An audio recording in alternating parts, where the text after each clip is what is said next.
Meus irmãos e irmãs, uma boa noite. Vamos, neste momento, orar, pedir a Deus que Ele nos dê direção nessa noite, para que o Seu Espírito encontre aqui entre nós um ambiente propício para Ele derramar a Sua palavra. Vamos orar. Pai, no nome de Jesus, nós te agradecemos por mais uma noite, por mais uma reunião que o Senhor nos dá, por mais uma rica oportunidade que nós temos de sentar aos teus pés e receber a porção da tua palavra, esta palavra viva, esta palavra poderosa, esta palavra eficaz, esta palavra que nós cremos que é o maná que o Senhor tem para nós hoje. Então, Senhor, vem nos alimentar. Em nome de Jesus, vem nos alimentar. Queremos receber de Ti, Senhor, das Tuas próprias mãos. Ajuda-nos. Em nome de Jesus. Amém. Eu quero dar continuidade à palavra que o Senhor tem nos dado aqui em Números capítulo 10. Então, por favor, abram suas Bíblias, Números capítulo 10. Vamos ler os versículos 1 e 2 e depois seguiremos outros textos aqui neste capítulo. E o Senhor falou a Moisés: faze 2 trombetas de prata, de obra batida as farás, as quais te servirão para convocares a congregação e para fazeres com que se ponham em marcha. Versículo 12: E os filhos de Israel partiram do deserto do Sinai, segundo a ordem de marchar, e a nuvem parou no deserto de Parã. Assim partiram pela primeira vez, segundo o mandado do Senhor, por meio de Moisés.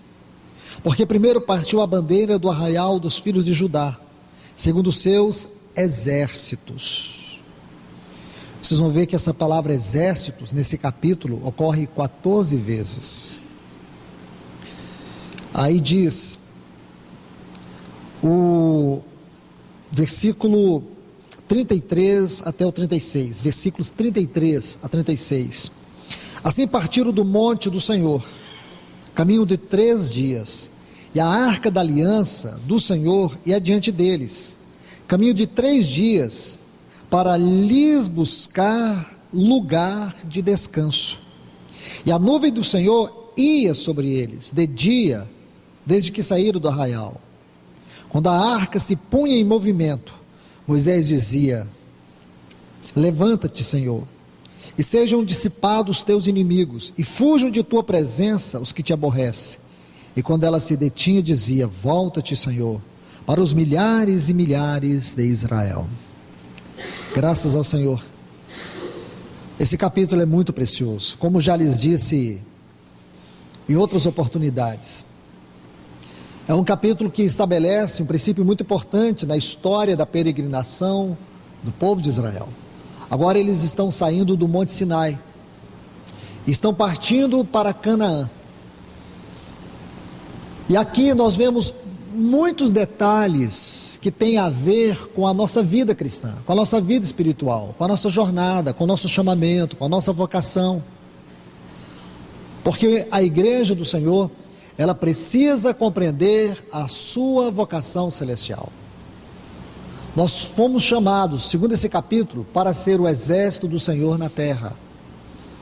Nós vimos, e repito mais uma vez, aqueles 6 capítulos do livro da Epístola aos Efésios, onde nós temos a revelação da igreja. Por que Efésios?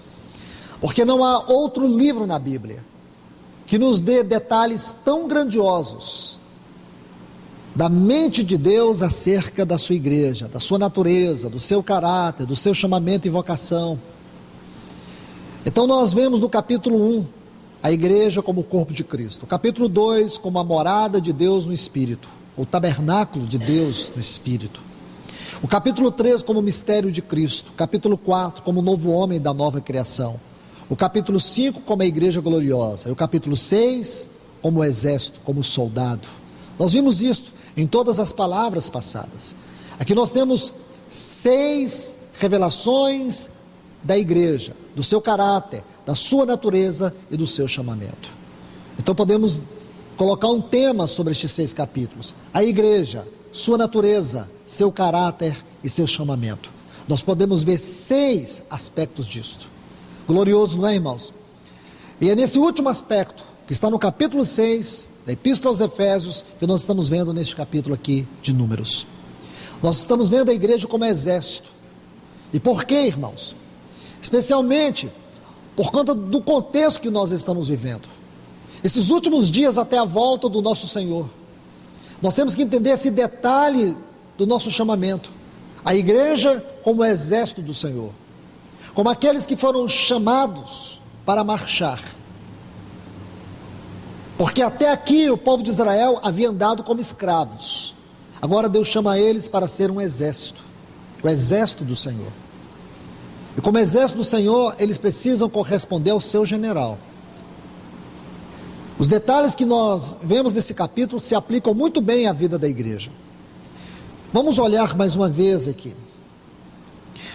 Saindo dos versículos 1 e 2, os quais nos detemos nas primeiras palavras, vamos agora observar os versículos 12 em diante.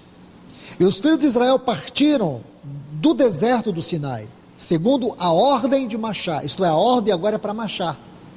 Porque eles não tinham esse costume, eles eram escravos. Como escravos, eles não tinham o costume de marchar. Agora sim, Deus está dizendo para eles: vocês não são escravos, vocês são um exército. O exército que sustenta a vitória do Senhor na terra. A igreja é o exército que sustenta a vitória de Cristo, a vitória do Calvário. Olha um texto que está aqui em 2 Coríntios capítulo 2. Observe, irmãos. 2 Coríntios capítulo 2, o versículo 14. Mas graças a Deus, em Cristo Jesus, ou por Cristo Jesus, que sempre nos conduz, nos leva em triunfo. Olha que coisa linda, irmãos, essa parte do texto. Deus nos leva em Cristo em triunfo. Deus nos leva em vitória. Isso é, Deus nos conduz na vitória de Cristo. Irmãos, nós estamos nesse corpo.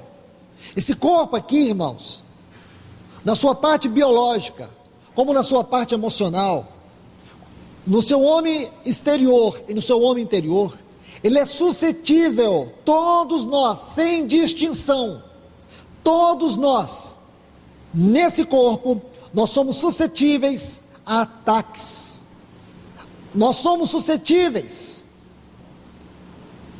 a muitas vezes sentir dor, sentir desânimo, sentir tristeza, sentir angústia, sentir frustração, sentir decepção.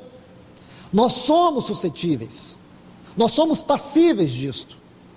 Só que há um detalhe que nós precisamos atentar, que o mundo não tem, ninguém tem, só nós temos. Nós temos ao nosso favor o triunfo de Cristo. Nós temos como direito de usufruir o triunfo de Cristo, de participar daquilo que Ele conquistou. É aqui que a igreja dorme, é aqui que a igreja falha. Irmãos, o fracasso da igreja não está pelo fato dela ser constituída de pessoas humanas, de pessoas vulneráveis, de pessoas frágeis, pessoas que são constituídas do pó da terra. Esse não é o problema da igreja. O problema da igreja é ela não apropriar daquilo que ela tem por direito em Cristo Jesus. Aquilo que ela tem por direito em Cristo Jesus é a verdade fundamental que rege todas as coisas. Aqui que eu e você temos que perceber. Você acha que esses homens como Paulo, eles não chegaram a passar por sentimentos que eu e você muitas vezes passamos? Por lutas, como ele diz aqui aos Coríntios, lutas tais, que ele achou que ele ia suportar, que ele ia morrer. Ele suportou afrontas agudas, ele passou por angústias, por tristezas, por desânimos. Ele sofreu ataques por dentro, ataques por fora, ataques de ímpios, ataques dos cristãos. Leia o capítulo 11, leia o capítulo 10, vou te ajudar melhor. Leia desde o capítulo 10 até o capítulo 12 dessa segunda carta aos Coríntios. Você vai ver ele narrar com detalhes. E olhe bem, irmãos, vamos sair desse versículo e vamos para outro. Vem comigo no capítulo 10. Se você observar esse capítulo 10, ele vai dar uma ênfase nessa palavra que está aqui, no versículo 1. Eu mesmo, Paulo, rogo-vos. Eu gostaria que você sublinhasse essa palavra por um detalhe. Todas as vezes, irmãos, que você estiver lendo um escrito apostólico, de qualquer um deles aqui, e você encontrar essa palavra, eu gostaria que você prestasse atenção nesse ponto que eu vou colocar aqui para vocês. Essa palavra, ela ecoa de si mesmo um profundo apelo, um grito que parte lá de dentro, um clamor. Você está me entendendo? Quando você se deparar com esta frase, rogo-vos, em alguma destas cartas apostólicas, por favor, detenha-se sobre ela, coloque-se com mais desejo, com mais amor, abra os seus olhos para esta frase, porque ela contém em si e de si uma força muito grande, porque ela mostra um profundo apelo, um profundo clamor de Paulo, rogo-vos, o que significa que o assunto requer muito cuidado. Então, por favor, observe isto. Agora, onde eu quero levar vocês está no versículo 2, rogo, pois que, mais uma vez, quando eu estiver presente, não tenho que usar daquela ousadia com que me proponho proceder, certamente contra alguns. Eu gostaria que você observasse essa palavra alguns. É uma palavra muito importante dentro do contexto desses capítulos 10, 11 e 12. Por quê, irmãos? Porque estes alguns, Paulo vai repetir em diversas ocasiões aqui nesses capítulos, que estes alguns, eles se levantaram com muita força, e aqui está a explicação para você compreender aquele grande dilema da fé cristã. Não sei porquê, irmãos, mas para alguns é. Porque eu não sei, irmãos, até hoje os irmãos não gastam muito tempo para fazer pergunta, não falo vocês, mas em muitos lugares, e durante muitos anos as pessoas me fazem pergunta, o que é o espinho na carne de Paulo? Devia me perguntar outras coisas, ou perguntar para você outras coisas, já deve ter perguntado para vocês também, o que é o espinho na carne de Paulo? Como se esse fosse o ponto nevrálgico da doutrina apostólica. E se você fizer uma leitura muito simples desses 3 capítulos, você vai saber o que é o espinho na carne dele, porque ele vai repetir em vários textos aqui sobre esses alguns, esses falsos apóstolos, esses falsos irmãos, que se levantaram durante todo o ministério dele, os 30 e poucos anos de Paulo, foi de luta, não contra os judeus, que também se tornaram uma oposição, mas essa outra oposição foi mais aguda, porque o ímpio se levantar contra você é uma coisa, agora um irmão que senta com você, que está com você, se levantar contra você é muito mais dolorido, e é disso que Paulo vai falar. Não tem espinho que nos machuca mais do que esse, a ponto dele dizer para Timóteo, todos da Ásia me abandonaram. Já leram isso, irmãos? Você sabe que se representa isso? Sabe onde Paulo gastou o maior tempo dele, em termos de ministério, em termos de serviço? Na Ásia, na cidade de Éfeso. Eu tenho certeza, irmãos, que a ênfase dele aqui está sobre a cidade de Éfeso. Olha aí, irmãos, que dor. Receber isso dos irmãos é um espinho terrível. Então, se você for lendo, porque eu não acredito, irmãos, eu não acredito que um assunto tão simples como esse, tão claro, vai ficar obscuro. Fica obscuro porque nós queremos ler a Bíblia com vendo nos olhos. Se nós observarmos princípios hermenêuticos, nós não teremos dificuldade de interpretar a palavra de Deus, nem de ter revelação dela.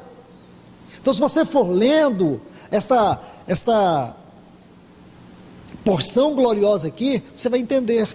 Então aqui está, ele vai dizer sobre estes, alguns que consideram como se andássemos segundo a carne. Então alguns estavam dizendo que Paulo estava andando segundo a carne. Ele vai dizer outras coisas em muitos outros lugares.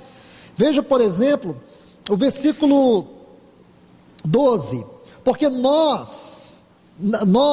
não nos atrevemos a nos contar, nem a nos comparar com alguns, está vendo mais uma vez, que se gloriam a si mesmos, mas eles, medindo-se entre si mesmos e comparando-se consigo mesmo, não são sensatos. Então esses alguns é muito importante você observar. Estou dando essa chave para você, quem sabe durante a semana, está ganhando do Senhor nesse capítulo, que é muito importante.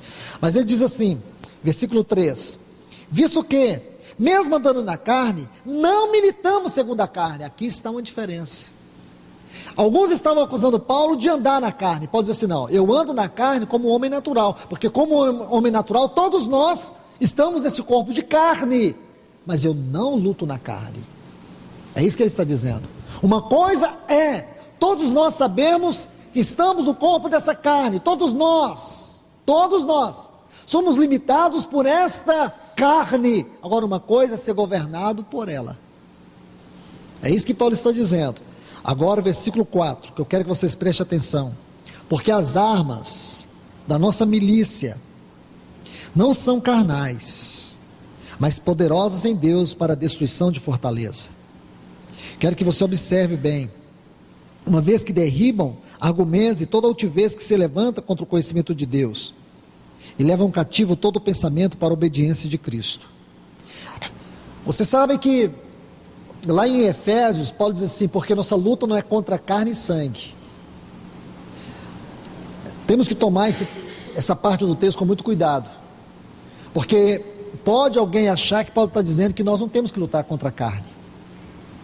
O que ele quer dizer é que a nossa luta não é somente contra a carne e sangue, é também contra principados e potestades.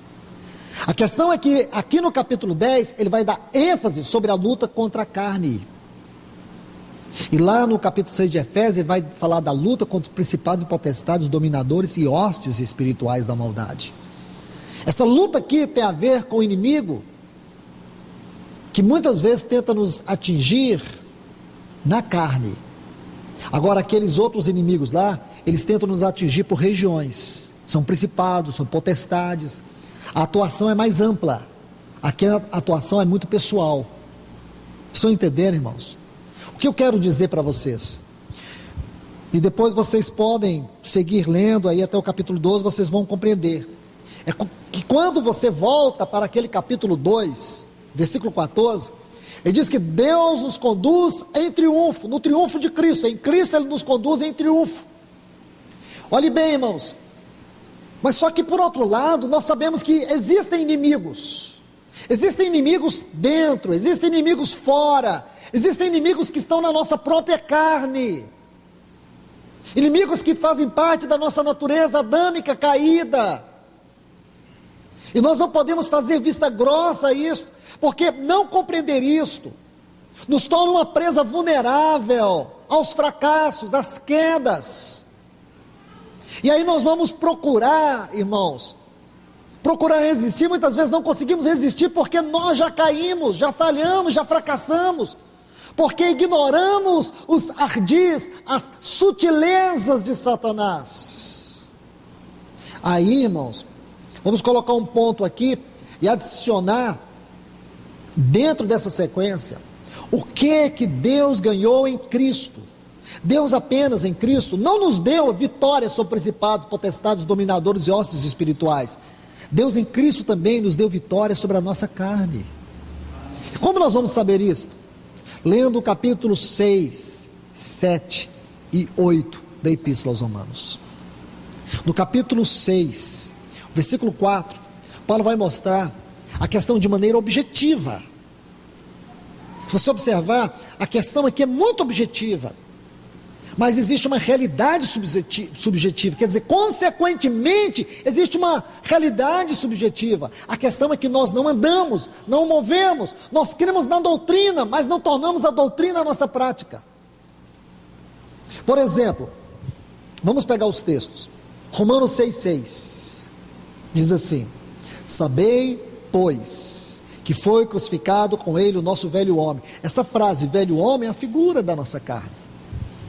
Quando fala velho homem, fala de quê? Da nossa carne, nossa natureza adâmica, uma natureza que não converte, uma natureza que não se rende, essa natureza não ama a Deus, essa natureza ama os prazeres, os deleites, não é verdade? Essa natureza é chamada de velho homem, o velho homem do pecado. E eu penso, irmãos, que todos nós, como cristãos, devemos estar entristecidos continuadamente, porque ainda estamos nesse corpo dessa carne, e muitas vezes essa natureza, ela reage, e ela nos coloca na lona. Quantas vezes a ira, a inveja, a porfia, a cobiça, os maus pensamentos, todas essas coisas, às vezes deliberadamente, agem dentro de nós. As nossas reações, muitas vezes, diante das sutilezas de Satanás, das suas artimanhas, das suas armadilhas, as nossas reações são muitas vezes adâmicas. Agora olha o texto, sabeis, pois, nós sabemos. Tem alguém aqui que não sabe que o seu velho homem, esse homem do pecado foi crucificado lá na cruz? Eu creio que todos nós sabemos. Todos nós sabemos que o Senhor Jesus, Ele levou esse velho homem e crucificou. Esse velho homem não é perdoado, ele tem que ser crucificado. Nós precisamos, irmãos, não é fazer como muitos orientais ensinam, condicionar a nossa mente ao pensamento positivo, ficar falando a nossa mente. Nós temos que ter uma reação prática. Não é fácil, mas o Senhor vai nos ajudar. Porque nós ficamos preocupados com aquilo que nós chamamos de pecado cabeludo. Irmãos, pecado cabeludo, não tem pecado cabeludo na Bíblia. Todo pecado na Bíblia é pecado. Todo pecado na Bíblia entristece a Deus. Não tem pecado, pecadinho, pecadão. Todo pecado é pecado na Bíblia. Quando a Bíblia fala das obras da carne, em Gálatas capítulo 5, você vai ver que todas aquelas descrições da obra da carne ali, não tem nem mais nem menos. Não é praticar todas elas, é praticar uma delas. Nos fará, irmãos, perder o reino. Mas em que sentido? Quando qualquer uma daquelas obras da carne se torna a nossa conduta. Porque, vamos ser honestos, irmãos, quando você olha ali Gálatas capítulo 5, aí você contempla aquelas obras da carne, eu tenho certeza que cada um de nós que olharmos ali, vamos ver alguns pontos onde nós temos falhado. Algumas daquelas palavras que tem descrito o quanto o nosso velho homem pode estar vivo. Não é verdade? E ninguém é feliz por contemplar isso, porque um cristão que está feliz em contemplar isso, um cristão que está feliz com uma vida de rotina, de pecado, do mesmo pecado, é porque ele, na verdade, ele não nasceu de novo. Ele ainda está no processo de uma fé imatura.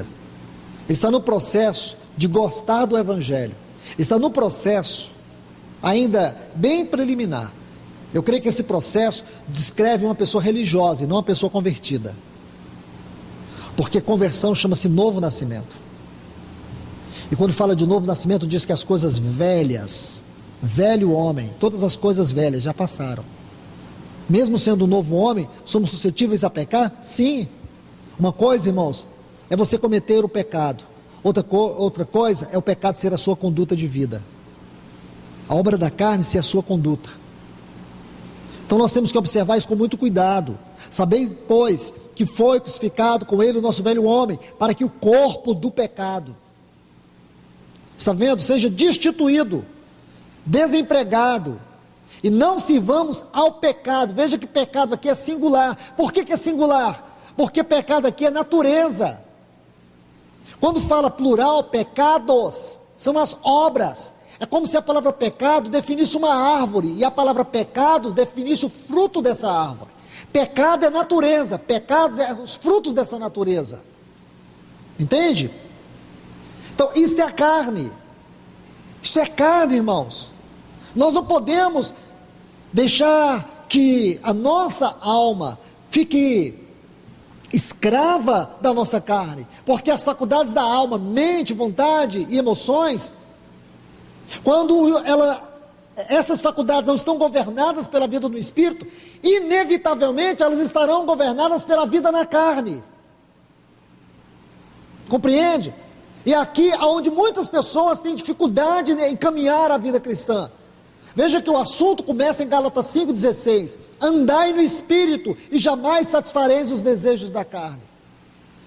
Então nós temos inimigos fortes, que lutam dentro de nós. Paulo diz, inimigos por dentro, inimigos por fora, e nós temos,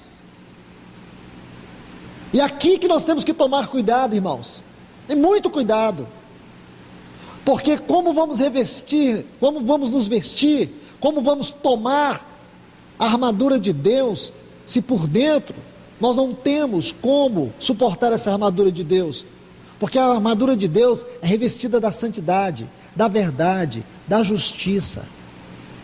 Como, irmãos?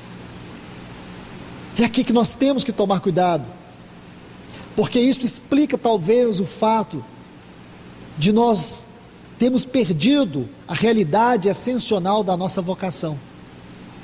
E muitos cristãos, eles vivem andando em círculo, eles nunca crescem,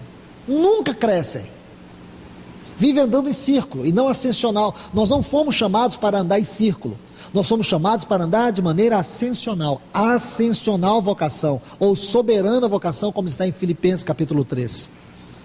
Então, queridos, vamos voltar para que a gente não vá abrindo muitas janelas.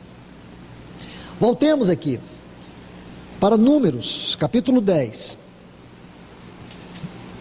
Não vamos perder esse capítulo de vista, mesmo que a gente dê uma saída para o Novo Testamento, mas vamos voltar. A nossa base, nossos textos áureos estão aqui. Agora observe, ordem da marcha, versículo 13: assim partiram pela primeira vez, segundo o mandado do Senhor, por meio de Moisés. Agora observe, porque primeiro partiu a bandeira do arraial dos filhos de Judá, segundo os seus exércitos. Agora eles são um exército. Judá é a vanguarda. Nós estamos numa guerra, como igreja. Aqui, abordei, vamos colocar isso aqui como um parêntese. Aqui nós podemos ver um pouquinho da particularidade de cada um. É importante que nós tenhamos consciência disso, irmãos. Se você, por algum momento, em alguma circunstância, ou se, de fato, você reconhece que existe uma área deficiente na sua vida, é onde existe um pecado que você não consegue se livrar dele, eu quero te encorajar no nome de Jesus. Vá com coragem, vá com fé, vá com o coração arrependido, confesse isso ao Senhor, se livre disso, porque Satanás não faz concessão, simplesmente por fazer. Satanás, ele tem suas artimanhas. Se ele vai conduzindo uma situação e vai te envolvendo, pode ter certeza, a fatura que ele vai te trazer, vai mover ou vai provocar dentro de você uma dor amarga, uma dor terrível, com perdas irreparáveis. Entende, irmãos? Então vamos ser cuidadosos. Vamos ser cuidadosos, estamos numa guerra. Então nós temos que ter uma consciência clara do nosso verdadeiro chamado, da nossa posição. Você não pode achar que você está vivendo a vida da igreja, agora nessa posição de exército, nessa posição de soldado, e achar que o seu inimigo é de brincadeira. Ele não é de brincadeira.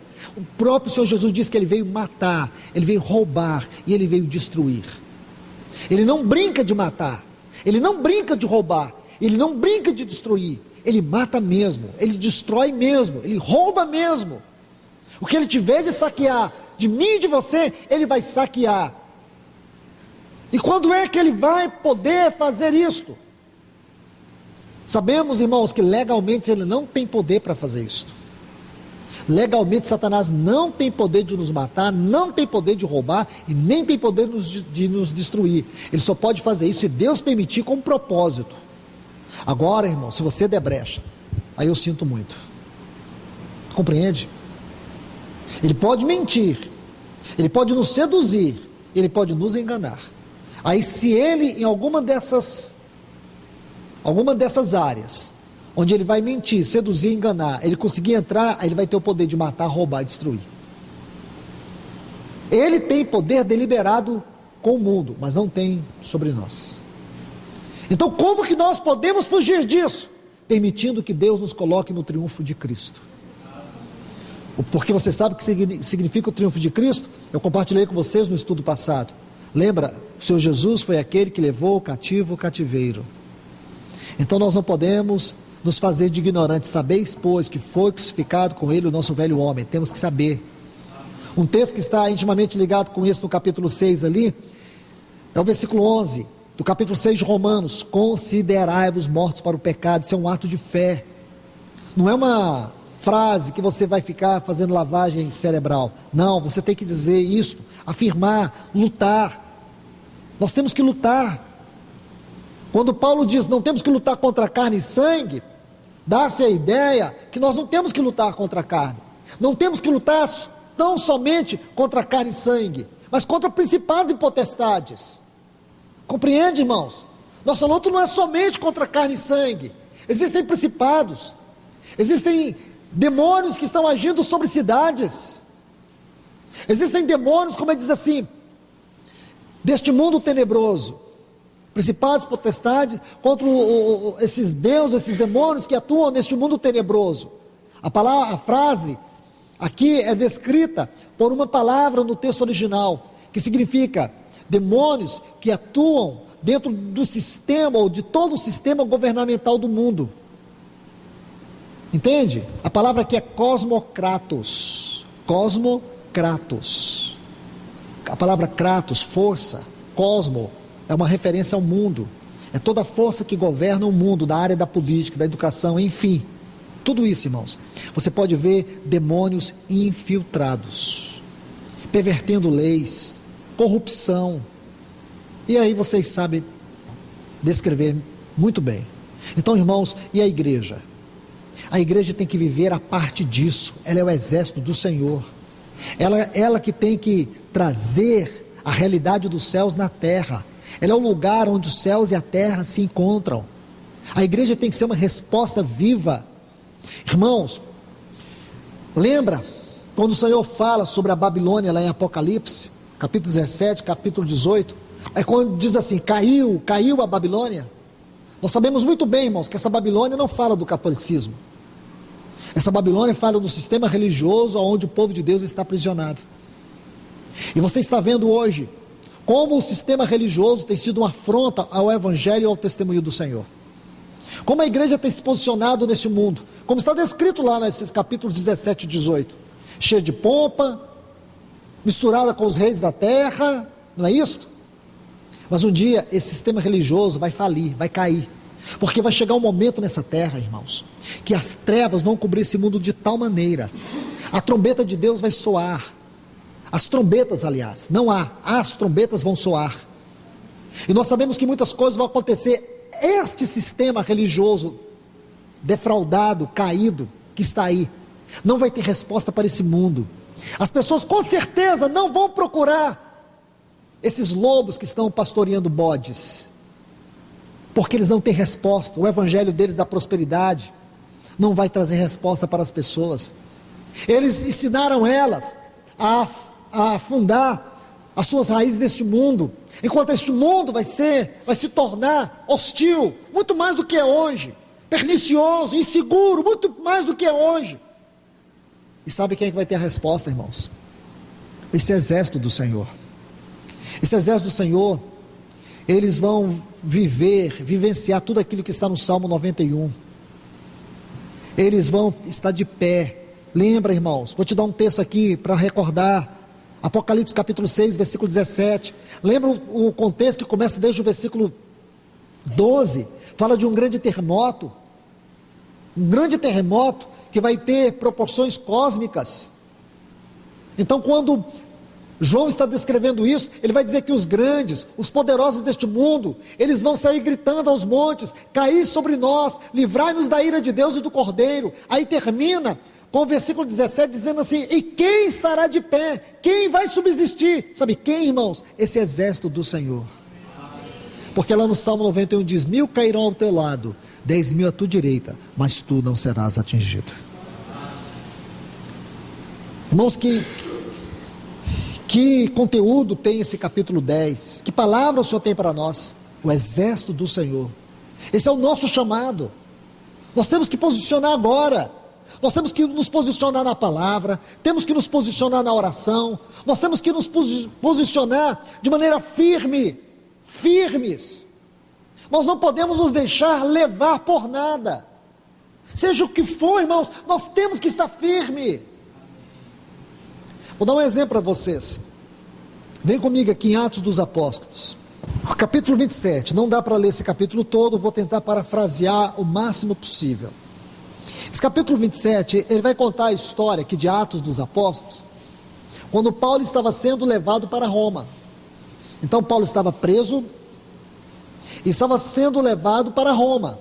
A Bíblia diz no versículo 3 que nessa viagem, Paulo estava sendo tratado de maneira muito humana pelo comandante do navio.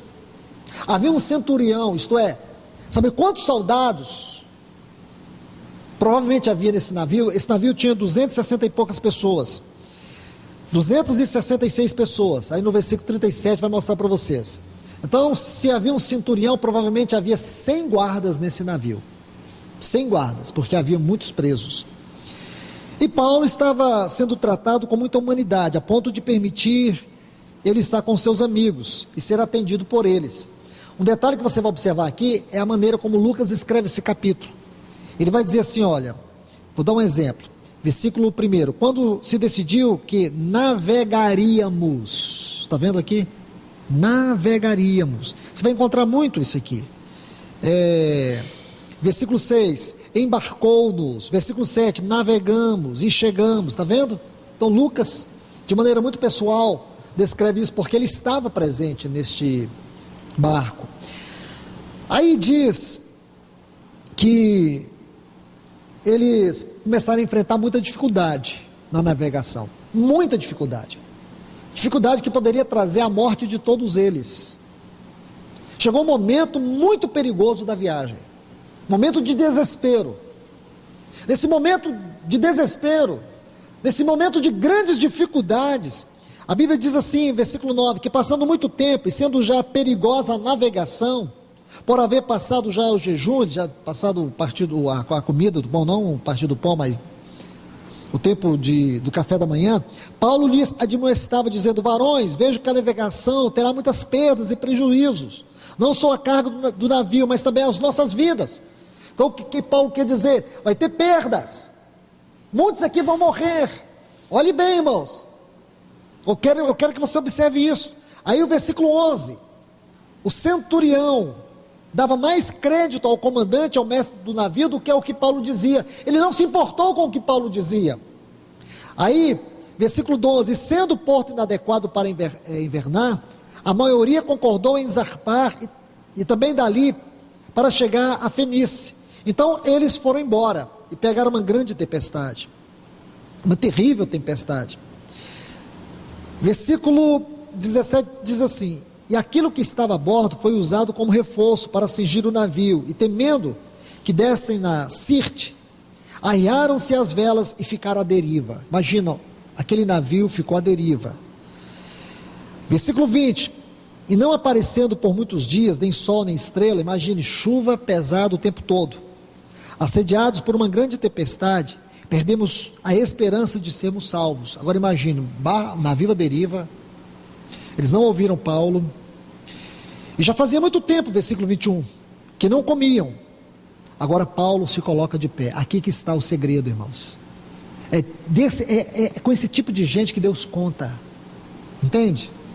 Pessoas que entendem o seu chamado, pessoas que na hora da crise se colocam de pé. Que tipo de pessoa é esta?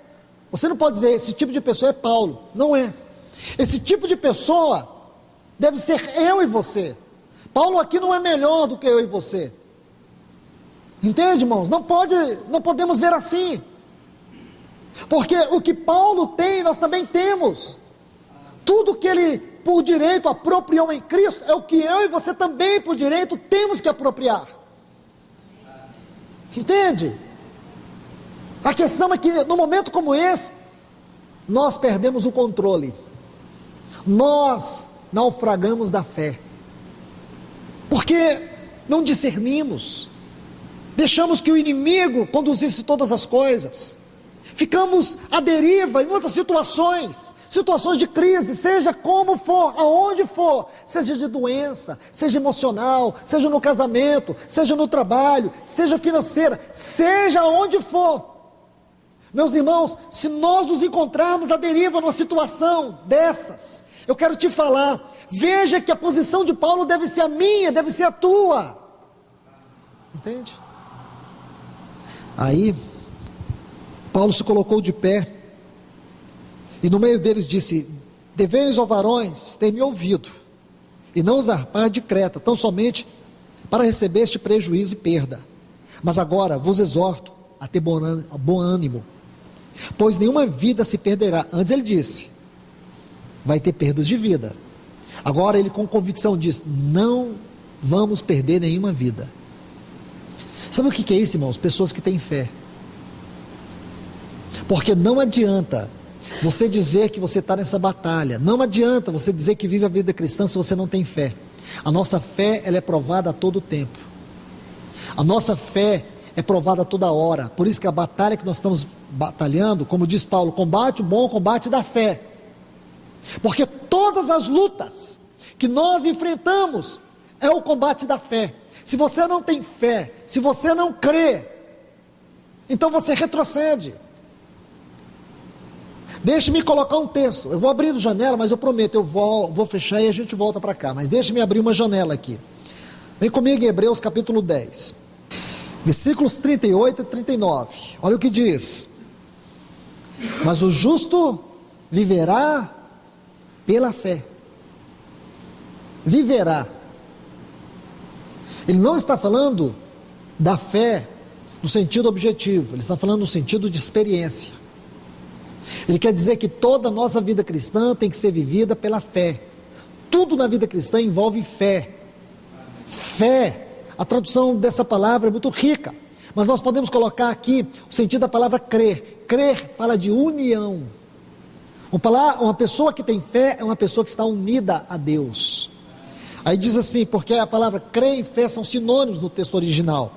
O justo viverá pela fé, e se retroceder, minha alma não se compraz nele. Deus não tem prazer numa pessoa que não tem fé. O que significa uma pessoa que não tem fé? Uma pessoa que não tem fé é uma pessoa incrédula. Incrédula. Qual é a grande característica descrita nesse texto por uma pessoa que não tem fé? Uma pessoa que retrocede. Sabe quando é que nós retrocedemos, irmãos? É quando passamos por circunstâncias difíceis e não somos capazes de exercer fé. Como Paulo estava lá. Mas vamos ler esses textos e vamos voltar, vamos colocar esses textos como um farol sobre aquela experiência de Paulo. Olha o versículo 39. Mas nós não somos daqueles que retrocedem para a destruição, mas dos que têm fé para a preservação da alma. Então o que significa? Quando você retrocede, você vai ser destruído, mas quando você crê, você preserva a sua alma. Agora vamos voltar aqui para Atos e ver esses textos como luz. Ganhamos um pouco de luz em Hebreus, vamos jogar essa luz aqui. Paulo podia retroceder. Como que Paulo poderia retroceder? Ah, irmãos, está tudo perdido mesmo. Está tudo perdido. O barco está à deriva. Olha as coisas como estão. Fazer o quê? Talvez você tenha dito isso. Fazer o quê? Está tudo acabado, está tudo perdido. Não tem mais o que fazer. Irmãos, é quando não tem mais o que fazer, é que você tem que levantar. Porque quem vai fazer? O ímpio não tem fé. E aqueles que têm fé não fazem nada. Sabe por que não fazem? Porque são tão incrédulos quanto os ímpios. E quando você age assim, você retrocede. Quando você retrocede, você está indo para a perdição. Você vai perder, vai ter destruição. E a destruição vai ser culpa sua. Vai ser culpa minha. Quando nós retrocedemos, a culpa é nossa. Mas você pode dizer assim, irmão, mas está tudo destruído, está tudo destruído. Então se levante, coloque a sua arma, e a primeira arma que você vai colocar é a fé. Esta é a vitória, a fé. Sem a fé, irmãos, não tem vitória. Aí você vai ver que esses dois textos, versículos 38 e 39 do capítulo 10, é a base do capítulo 11. Aí ele vai dizer, ora, a fé é. Está vendo? Que coisa linda, irmãos. Aí Paulo levantou. Quando Paulo levanta, está tudo perdido, aparentemente. Está tudo acabado. Aí diz assim, agora vos exorto, versículo 22, a ter bom ânimo, pois nenhuma vida se perderá entre vós, mas somente o navio. Porque esta noite esteve comigo um anjo de Deus, de quem eu sou e a quem eu sirvo. E me disse, Paulo, não temas, é necessário que compareças perante César. E veja que Deus te concedeu todos que estão contigo. Portanto, ó varões, tende bom ânimo, porque confio em Deus. Graças a Deus, irmãos, porque confio em Deus. Então, se confiamos, irmãos, nós não podemos retroceder. Se confiamos, você pode dizer, mas a situação está um caos aqui. Pode estar um caos, mas você não tem o direito de ficar sentado, assistindo a coisa acontecer. Levante-se, se posicione diante do Senhor, porque se você se posicionar com fé, com coragem, mas não faça isso só porque você ouviu, não faça isso só porque você leu na Bíblia, faça isso se verdadeiramente você tem certeza, você tem convicção de que o Senhor falou algo no teu coração, e isso é vivo. Isso tem que ser vida para mim, tem que ser vida para você. Muitas batalhas, irmãos, já podem estar perdidas.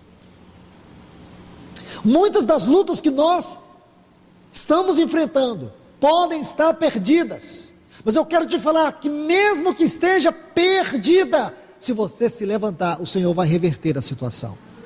O navio foi perdido, as pessoas, como disse Paulo, vai ter muitas perdas de vida, mas quando Paulo se levantou, aquelas pessoas foram salvas. Sabe por quê? Havia um homem naquela multidão de 266 pessoas que confiavam em Deus. Pensa, irmãos, o que significa crer? Você pode olhar na frente, o que você vai ver? Um barco à deriva vai ver o quê?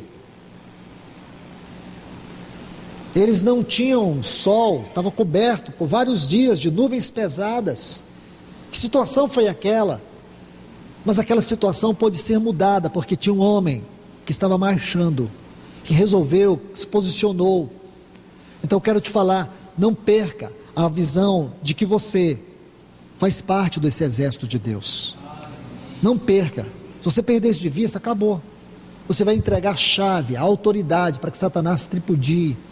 Você pode olhar os seus filhos, você pode olhar o seu casamento, você pode olhar o seu trabalho, você pode olhar o que for, pode olhar a sua saúde, você pode olhar essa doença, e você pode dizer o quê? Você pode dizer, está acabado, não tem mais jeito. Você pode se olhar e ficar se culpando, eu errei nisso, errei naquilo, isso é consequência do que eu plantei. Então arrepende enquanto é tempo, confessa isso para o Senhor, diga para o Senhor, Senhor, isso aqui é consequência de tudo que eu plantei. Mas você pode dizer, Senhor, eu te peço, remove o meu cativeiro, mas antes disso, ganha meu coração. Porque muitas vezes nós temos orado para Deus resolver os nossos problemas, mas não transformar a nossa vida. E os problemas podem ser uma forma de Deus nos disciplinar para que sejamos participantes da sua santidade, para ganhar o nosso coração. Entende, irmãos? Nós precisamos ser práticos na maneira de estudarmos a palavra de Deus. Precisamos ser bíblicos. Porque essa igreja não pode, quando eu falo essa igreja, eu falo do povo de Deus nesse tempo. Nós não podemos mais ficar presos a emaranhados, a certos laços. Está na hora da gente se levantar. Sabe por quê? Eu vou te falar uma coisa, irmãos. Porque eu creio, como sei que muitos aqui creem, que nós estamos vivendo os últimos momentos. A qualquer momento, esse mundo, irmãos, que já está passando por uma grande mudança social, ele vai mudar mais ainda. O cenário social, o cenário espiritual, o cenário econômico, o cenário político, o cenário energético, tudo isso está numa grande convulsão. E vai ainda avançar mais. E eu e você vamos ficar fazendo o quê? Vamos ficar fazendo o papel do bobo da corte? Tentando fazer do púlpito um picadeiro? Não, irmãos. Isso aqui não é lugar de palhaços. Isso aqui é lugar de homens de Deus, de mulheres de Deus, de pessoas de Deus proclamar a verdade. O Senhor vai levantar com ousadia a sua igreja nesse tempo, porque é promessa dele, irmãos. É promessa do Senhor levantar a sua igreja. É levantar esta igreja para que ele coopere com ela, apressando a volta do seu filho, preparando o caminho para a volta do seu filho, pisando na cabeça de Satanás, pregando o evangelho do reino com autoridade, como testemunho. É esta igreja que um dia Deus fará com que através dela todas as coisas convirjam para a centralidade de Cristo Jesus, para que Cristo Jesus tenha preeminência sobre todas as coisas. Deus vai fazer isso com essa igreja, com o seu povo nesse tempo. Então agora, irmãos, é importante que vejamos esses detalhes, porque eu creio que todos vocês concordam comigo. Estamos cercados por eles, de uma forma e de outra nós estamos cercados por eles. Não vamos perder tempo mais, em nome de Jesus. Vamos avançar, sim, vamos marchar com coragem. Peça ao Senhor que renove as tuas forças. Peça para Ele abrir os teus olhos, te dá ousadia, te dá visão dEle, como Paulo teve essa visão do Senhor. Peça ao Senhor, Ele vai mostrar a face dEle na hora da tribulação, na hora da luta. Ele vai se revelar a você. Deus não é um Deus que se omite, Deus não é um Deus que se esconde, Deus é um Deus que se revela. Sabe por quê? Muitas vezes Deus não tem se revelado no teu problema, é porque você que está se omitindo, é você que está se escondendo. Não é Ele que está se escondendo, é você que está se escondendo, é você que está se omitindo, porque Deus não vai se revelar para uma pessoa que se acovarda. Mas se você fizer como fez Sansão, lembra de Sansão, que ficou brincando com a carne dele? Eu creio que Sansão resume boa parte daquilo que nós tratamos aqui hoje. Ele ficou brincando com a carne dele, até que um dia ele foi vencido pelo próprio inimigo, que ele tanto brincou. No momento de satisfação da carne, o próprio inimigo o derrotou. Ele revelou aonde estava o segredo da sua força. Se você me disser assim, irmão, o segredo da força dele estava no cabelo, eu vou dizer para você que o segredo dele não estava no cabelo. O segredo da força dele estava na consagração. O cabelo era uma realidade exterior de uma verdade interior. Tá certo? Onde estava a força de Sansão? Na consagração. Aquele cabelo revelava a consagração dele. Ele era um nazireu de Deus. O nazireado era um voto temporário, mas Sansão, do contrário, ele era um nazireu de Deus. Ele foi separado, consagrado antes de nascer. Ele não deveria cortar o cabelo, ele não deveria tocar em morto, ele não deveria beber vinho por toda a sua vida. O que significa, irmãos, não tocar em morto? Paulo fala isso em Romanos capítulo 8, sobre a força da carne.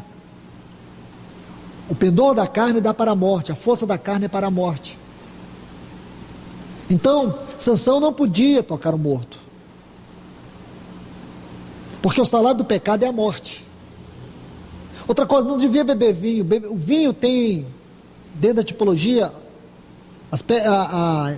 a visão negativa e positiva, o aspecto positivo e negativo.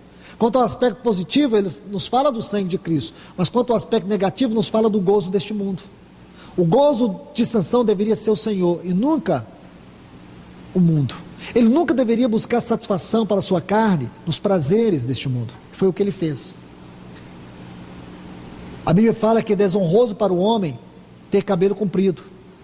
Então aquele cabelo comprido era como que um sinal da cruz. Quem olhasse para Sansão ia ver aquele cabelo comprido. Então ele não deveria ser motivo de prazer, de alegria para as pessoas. Ele deveria ter uma vida reclusa em Deus. O que Sansão fez? Ele era aquele que ele se abriu para todo mundo. Ele começou a brincar com a consagração dele. Ele começou a brincar. Só que Satanás, irmãos, ele não brinca. Ele finge que brinca. E sabe o que aconteceu? Sansão foi preso, seu cabelo foi cortado. Não é que a força estava no cabelo, é que a consagração dele, era na consagração dele que estava toda a sua força. Então ali ele ficou brincando. O seu cabelo foi cortado, os seus olhos foram furados, porque todas as vezes que nós perdemos a nossa força, nós perdemos a visão espiritual. E aí ele foi levado pelos filisteus e manietado, amarrado, ridicularizado, zombado. Mas um dia o cabelo começou a crescer. Mas eu repito, não era o cabelo dele. É porque foi ali, irmãos, que a sua fé foi renovada. A sua fé foi renovada. Quando ele deixou o cabelo crescer, o que significa? Ele se lembrou de quem ele era, consagrado. O que significava que aquela consagração não foi perdida. Ele não perdeu a consagração. E sabe o que ele fez? Naquele dia de festa, que todos os filisteus estavam ali, ele amarrado naquelas colunas, ele usou a força da sua consagração e matou os seus inimigos. Ele matou mais pessoas na sua morte do que todo o tempo da sua vida. Porque quando nós chegamos ao fim de nós mesmos, todos os inimigos nossos são derrotados. E esse é o objetivo do Senhor, nos levar ao fim de nós mesmos. E é o que nós não queremos, irmãos. A gente gosta de pompa, gosta. Imagina, irmãos. Imagina para mim, para tantos irmãos que ficam aqui atrás desse púlpito. Como nós somos tentados a achar que nós somos melhores, sabemos mais, temos mais, governamos irmãos, somos irmãos. O segredo é ter uma vida muito afastada, uma vida de trás da cruz de Cristo, porque a soberba precede a ruína. A soberba precede a ruína. Foi o que aconteceu com Sansão, mas ele pôde se arrepender a tempo, e graças a Deus, irmãos. Então vai aos pés do Senhor, porque Ele pode, nessa situação que você está vivendo, triunfar de maneira superabundante na tua vida e através dela. Amém? Quando o Senhor permitir, nós vamos retornar a ver mais sobre esse capítulo 10 aqui de Números. Vamos orar agradecidos ao Senhor. Pai, em nome de Jesus, eu te agradeço, Senhor, juntamente com todos os meus irmãos e irmãs aqui. Obrigado por esta noite. Obrigado por esse tempo precioso que nós temos aqui. A glória pertence ao Senhor. O louvor pertence ao Senhor. Obrigado por, mais uma vez, abrir Tua palavra para nós. Em nome de Jesus, ó Deus. Eu te agradeço em nome do Teu eterno e sagrado Filho Jesus. Obrigado por esta noite, obrigado pela Tua palavra, muito obrigado, Pai, em nome de Jesus. Vem nos abençoar com esta palavra, vem, Senhor, nos lavar com esta palavra, vem infundir esta palavra dentro do nosso coração, Senhor, que nós possamos acatá-la, abraçá-la, reconhecer, Senhor, aonde nós temos deficiência e deixar que o Teu Espírito tome aquela porção dela, que é suficiente para nós, e que Ele venha nos curar, venha nos restaurar, venha nos renovar, em nome do Teu Filho Jesus. Nós te agradecemos nessa noite, em nome de Jesus.